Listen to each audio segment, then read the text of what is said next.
बिस्मिल्लाहिर्रहमानिर्रहीम। अस्सलाम वालेकुम viewers, welcome to my channel. आज का व्लॉग है एक स्पेशल इफ्तारी व्लॉग जिसमें हैं कुछ होममेड डिशेस और क्विक रेसिपीज़ और देसी ग्रॉसरी हॉल और एक छोटी सी और क्यूट सी ऑनलाइन शॉपिंग। तो वीडियो को एंड तक ज़रूर देखिएगा, आपको इसमें काफ़ी अच्छे आइडियाज़ मिलेंगे अपने इफ्तार मेन्यू के लिए। तो सबसे पहले हम देखते हैं अपनी छोटी सी और क्यूट सी ऑनलाइन शॉपिंग। लेकिन ये देखने से पहले आप इस वीडियो को लाइक, सब्सक्राइब और शेयर करना मत भूलिएगा। तो व्यूअर्स, ये है मेरी एक छोटी सी और क्यूट सी शॉपिंग जो कि मैंने टेमू से की है। रमज़ान का आखिरी इशरा बस शुरू ही होने वाला है और ईद भी बहुत नज़दीक है, तो मेरा दिल चाहा कि एक छोटा सा और क्यूट सा डेकोरेशन पीस लिया जाए ईद के लिए। तो इत्तेफाक से मुझे टेमू से बहुत ही सस्ता डेकोरेशन पीस मिल गया जिसकी प्राइस सिर्फ £3.24 है। तो अगर आप भी ईद के लिए कोई ऐसी क्यूट शॉपिंग करना चाहते हैं तो आप टेमू पर ज़रूर विज़िट करें। और अगर आपको सेम ऐसा ही डेकोरेशन पीस चाहिए तो इसका लिंक मैंने डिस्क्रिप्शन बॉक्स में दे दिया है, वहाँ से आप चेक कर सकते हैं। चलो जी, मैं आ गई अपने देसी स्टोर थे क्योंकि मैंने यहाँ से कुछ ज़रूरी शॉपिंग करनी थी अपनी इफ्तारी के लिए। तो ये हमारा जो लोकल वर्ल्ड वाइड स्टोर है, मैं वहाँ आई हूँ जहाँ पे चीज़ों की जो प्राइसेस हैं वो बहुत ही सस्ती हैं। और मैं अपनी रमज़ान की शॉपिंग जो है वो वर्ल्ड वाइड से ही करती हूँ और कुछ चीज़ें मैं टेस्को से लेती हूँ और कभी कभार मैं एलडी और एस्टा से भी शॉपिंग कर लेती हूँ। आपने मुझे कमेंट सेक्शन में बताना है कि कौन सा स्टोर सबसे सस्ता है और कहाँ से हम ज़्यादा अच्छी और सस्ती शॉपिंग कर सकते हैं रमज़ान के लिए और रूटीन की ग्रॉसरी शॉपिंग के लिए। जी, मेरा आज का रमज़ान का मेन्यू बड़ा ज़बरदस्त है और उसमें दो जो डिशेस हैं वो बहुत ही स्पेशल और बहुत ही ख़ास हैं, जिनमें से एक डिश जो है वो मेरी फेवरेट है और वो है चिकन की चपली कबाब। नॉर्मली हम लोग लैम के कीमे के या बीफ के कीमे के चपली कबाब जो हैं वो बनाते हैं, लेकिन मुझे लगता है कि वो बहुत हैवी हैं हमारे लिए। तो मैं प्रेफर करती हूँ कि चिकन के कीमे के चपली कबाब जो हैं वो बनाए जाएं। ये खाने में बहुत ही लजीज और बिल्कुल लाइट से बनते हैं, इसको खा के बिल्कुल भी हैवीनेस महसूस नहीं होती। तो मैंने यहाँ के मीट सेक्शन से लिया चिकन का कीमा और साथ में मैंने कुछ चिकन स्टेक्स लिए, इसलिए कि मुझे कल के लिए जो है वो स्टेक्स जो हैं वो मैरिनेट करके रखने थे। अफ्तारी में भी कुछ घंटे बाकी थे, तो इसी वास्ते मैं बहुत सुकून मौले शॉपिंग कर रही हूँ। और आपको तो पता ही है, देसी स्टोर में वैसे भी हमें शॉपिंग करने का बहुत ही मज़ा आता है। तो देसी स्टोर में एंटर होते ही साड़ी सब तो पहली शॉपिंग जड़ी है वो होंदी है धनिए ते पुदीने दी। यानी हमारी शॉपिंग बास्केट में जो सबसे पहले दो चीज़ें जो जाती हैं वो धनिया और पुदीना होती हैं और थर्ड नंबर पे कभी कभार जो है वो हरी मिर्चें जाती हैं या फिर अदरक, लहसुन और प्याज। और रमज़ान की ख़ास शॉपिंग में हम लाजमी जो चीज़ लेते हैं वो होता है रूह अफ़ज़ा का शरबत। तो मैं रूह अफ़ज़ा के साथ साथ एक और शरबत भी लेती हूँ और वह है संदल का शरबत, क्योंकि मेरे घर में मेरे बच्चे, मेरे हस्बैंड जो हैं वो संदल का शरबत भी बहुत पसंद करते हैं। वर्ल्ड वाइड की जो फ्रोज़न आइटम्स हैं वो भी बहुत ज़बरदस्त हैं, चाहे वो समोसे हैं, स्प्रिंग रोल्स हैं या कबाब हैं या चिकन नगेट्स या बर्गर बनाने वाले जो पैटीज़ हैं वो भी यहाँ से बहुत अच्छे और ज़बरदस्त मिल जाते हैं। तो मेरे बच्चों को यहाँ के समोसे और स्प्रिंग रोल्स जो हैं वो बहुत ही पसंद हैं। इसके अलावा यहाँ के हॉट और स्पाइसी चिकन विंग्स बहुत ज़बरदस्त हैं और यहाँ के चिकन पॉपकॉर्न बड़े ज़बरदस्त हैं। तो बच्चों की सारी फेवरेट आइटम्स यहाँ पे मौजूद होती हैं, तो मेरे लिए बहुत आसानी रहती है कि मुझे जो भी चाहिए होता है मैं यहाँ से ले लेती हूँ। और यहाँ की आइटम्स की सबसे ख़ास बात ये है कि ये ऑथेंटिक होती हैं और हलाल होती हैं। तो लो जी, मैं अपने फेवरेट सेक्शन में जा चुकी हूँ और ये सेक्शन है मसालों का सेक्शन।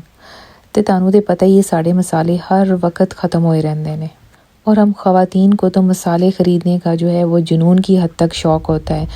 घर में ऑलरेडी मसाले पड़े होते हैं, लेकिन हमें लगता है कि शायद मसाले ख़त्म हो चुके हैं या ख़त्म होने वाले हैं, तो हम फिर दोबारा से वो मसाले जो हैं वो यहाँ से ले जाते हैं। तो मेरे साथ तो अक्सर ही ऐसा होता है कि एक ही मसाले के 3-3, 4-4 पैकेट जो हैं वो घर से निकल आते हैं और मैं फिर भी जब जाती हूँ ग्रॉसरी करने तो मैं फिर वही सेम मसाला जो है दोबारा से ले आती हूँ। क्या आपका भी शॉपिंग का यही स्टाइल है? ये आपने मुझे कमेंट में ज़रूर बताना है। तो यूज़ मुझे जो है वो पैकेट वाले मसालों के अलावा मुझे कोई डब्बों वाले मसाले भी चाहिए थे जिनमें एक टिक्का मसाला था और एक चपली कबाबों का मसाला था। तो मैंने अपने सारे फेवरेट मसाले जो हैं वो ले लिए थे। तो अब हमारी शॉपिंग होगी कंप्लीट और अब हम जा रहे हैं घर।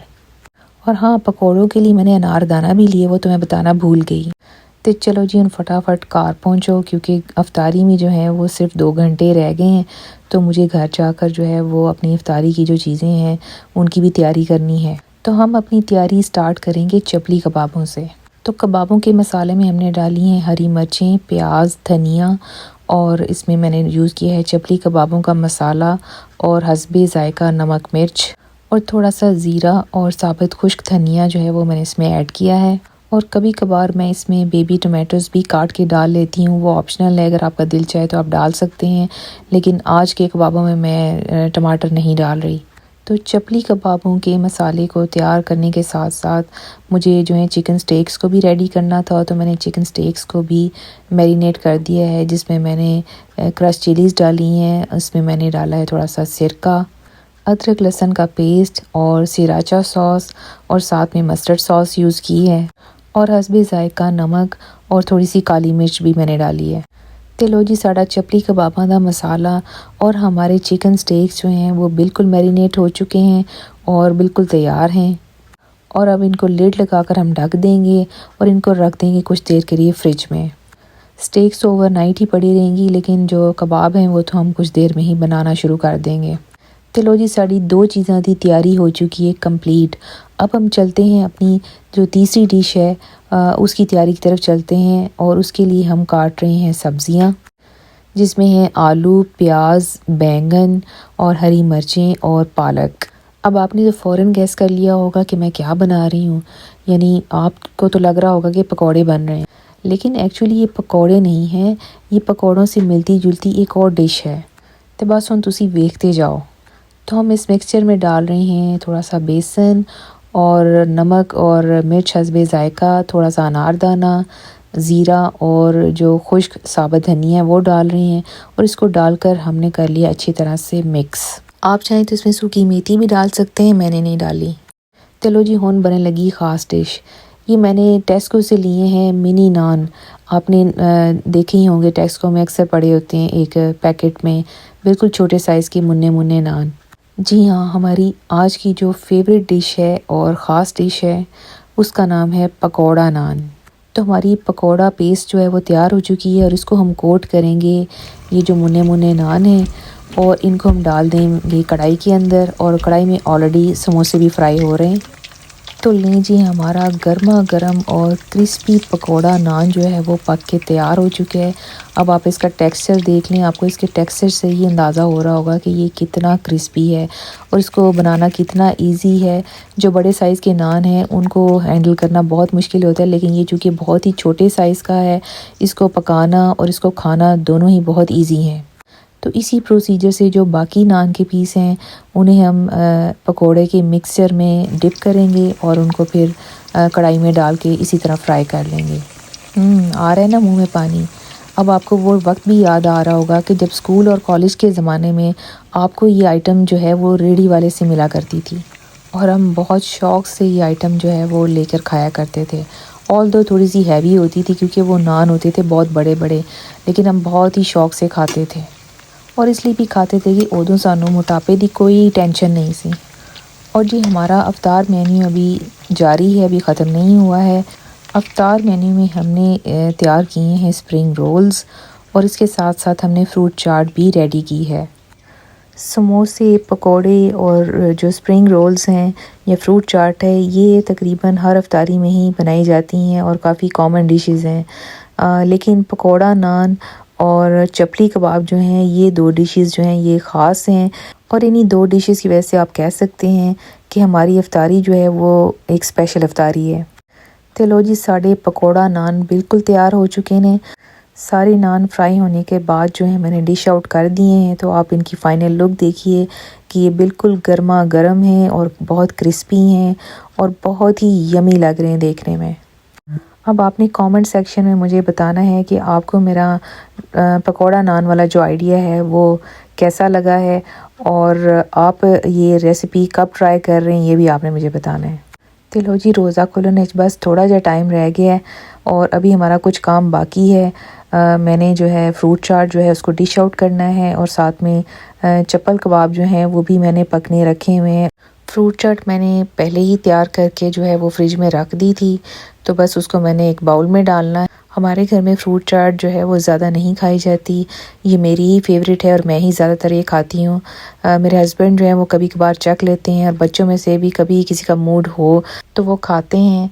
इसीलिए मैंने आज फ्रूट चाट जो है वो ज़्यादा क्वांटिटी में नहीं बनाई, एक छोटा सा बाउल बनाया है ताकि फ्रूट चाट जो है वो ज़ाया ना हो, क्योंकि अगर ज़्यादा क्वांटिटी में आप बना लें तो उसको फिर फ्रिज में रखना पड़ता है, तो इससे ये कि फ्रूट सॉगी हो जाता है और फिर फ्रूट चाट खाने में वो मज़ा नहीं आता। तो जी ये थी हमारी फ्रूट चाट की फाइनल लुक। तो हुण वेख लो साढ़े चप्पल कबाब भी हमारे बिल्कुल रेडी हो चुके हैं और कबाबों के साथ मैंने कुछ प्याज भी ग्रिल कर लिए हैं क्योंकि ये बहुत ही टेस्टी लगते हैं कबाबों के साथ। तो हमारे समोसे और स्प्रिंग रोल भी बिल्कुल तैयार हैं और अब हो गया है हमारी इफ्तारी का टाइम और अब हम चलते हैं अपनी इफ्तारी करने। आपको इफ्तारी में क्या क्या कुछ पसंद है मुझे कमेंट्स करके ज़रूर बताएं। ये था हमारा इफ्तारी स्पेशल व्लॉग। अगर आपको पसंद आए तो इसको लाइक, सब्सक्राइब और शेयर ज़रूर करें। तो मिलते हैं नेक्स्ट रमज़ान व्लॉग में। अपना बहुत सा ख्याल रखिएगा। ओके जी, अल्लाह हाफिज़।